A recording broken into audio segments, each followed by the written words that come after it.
যে ব্যাকগ্রাউন্ড থেকেই আসুক না কেন তাকে ছাত্রলীগের কর্মী হতেই হবে। আপনাকে মিছিলে যেতেই হবে, শেখ হাসিনার প্রোগ্রাম মানে মাস্ট আপনাকে যেতেই হবে, নইলে আপনাকে হল থেকে বের করে দিবে। আমি একজন সাধারণ জনগণ হিসেবে বলতে চাই, আমরা গত 15 বছরে যে স্বৈরাচার দেখে এসেছি, এটা আসলে আমাদের কারোরই কাম্য ছিল না। আমরা এতটা ভয়ঙ্করভাবে জীবনযাপন করেছি যে আমরা রাস্তাঘাটে কখনো আমাদের যে বাক স্বাধীনতা বলে আমাদের যে একটা সংবিধানে বাক স্বাধীনতা বলে যে একটা কথা আছে, এটা আমরা কিন্তু কখনোই প্রয়োগ করতে পারিনি। আমরা একটা ন্যূনতম সামান্য কোনো কথা বলতে গেলে 100 বার লক্ষ্য করতাম আশেপাশে কারা আছে।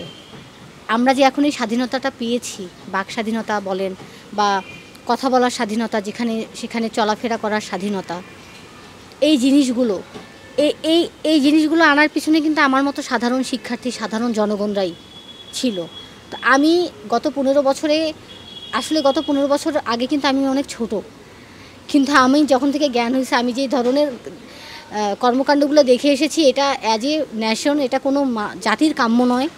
এটা কোনো জাতির সরকার এরকম করতে পারে না, এরকম নিষ্ঠুরভাবে মানুষ হত্যা, এরকম প্রত্যেকটা জায়গায় তারা দুর্নীতিতে বাংলাদেশের অবস্থাটা কেমন হয়েছিল যে Bangladesh had been champion for the 5 time consecutively and few people only they are gather all the money in their hand, so if you don't have enough money you don't get any job.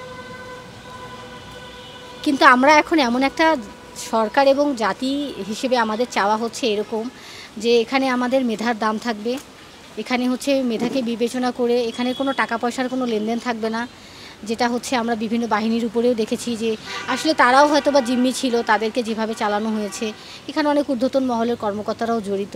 আমরা একটি সুন্দর জাতি গঠন করতে চাই, যারা তাদের মেধাশক্তি দিয়ে শুধু বাংলাদেশ নয়, পুরো বিশ্বের সামনে নিজেদের বাংলাদেশকে উন্মোচন করবে এবং অবশ্যই তারা তাদের ওয়েতে তারা অলওয়েজ তাদের ওয়েতে ঠিক থাকবে, তাদের দুর্নীতি বলতে কিছু থাকবে না, আমাদের নীতিটা ঠিক থাকবে। আমি আমাদের নীতিটাকে ঠিক রাখতে চাই জাতি হিসেবে। আমি চাই আমাদের স্কুল কলেজের শিক্ষাগুলোকে নীতিবান শিক্ষা হিসেবে তৈরি করা হোক, আমাদের কারিকুলামটাকে চেঞ্জ করা হোক।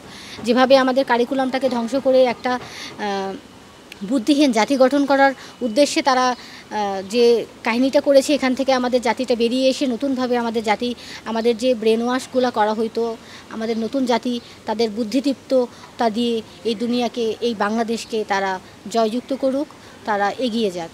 একটা রাজনীতিযুক্ত ক্যাম্পাসে কী ধরনের ফ্যাসিলিটি এবং কী ধরনের অবক্ষয়তা, এবং আমরা কিভাবে আমাদের সময়ের যে কোনো মূল্য ছিল না আসলে। সে সময় যখন তখন যে কোনো ধরনের প্রোগ্রাম হলে যেতে বাধ্যবাধকতা, আসলে এরকম কিছুই থাকবে না, মানুষের স্বাধীনতা থাকবে। আমি কোথায় যাব কি যাব না সে দায়িত্ব আমার নিজের, একান্তই পার্সোনাল থাকবে। আমার কোথাও যাওয়ার ব্যক্তি স্বাধীনতা থাকতে লাগবে। একটা প্রোগ্রাম দিছে, সেখানে আমি যেতে কেন বাধ্য, এটা তো আমার উপরে ডিপেন্ড করতে পারে। আমার তো সেই সংগঠনকে ভালো নাও লাগতে পারে, তাদের আচরণ আমার ভালো নাও লাগতে পারে, আমি কেন সেখানে যাব? এই বাধ্যবাধকতা থেকে আমি এই জাতিকে বের করে আসার আহ্বান জানাচ্ছি এবং আমি চাই জাতি তার নিজের স্বাধীনতা এবং নিজে হোক স্বাধীন চেতা।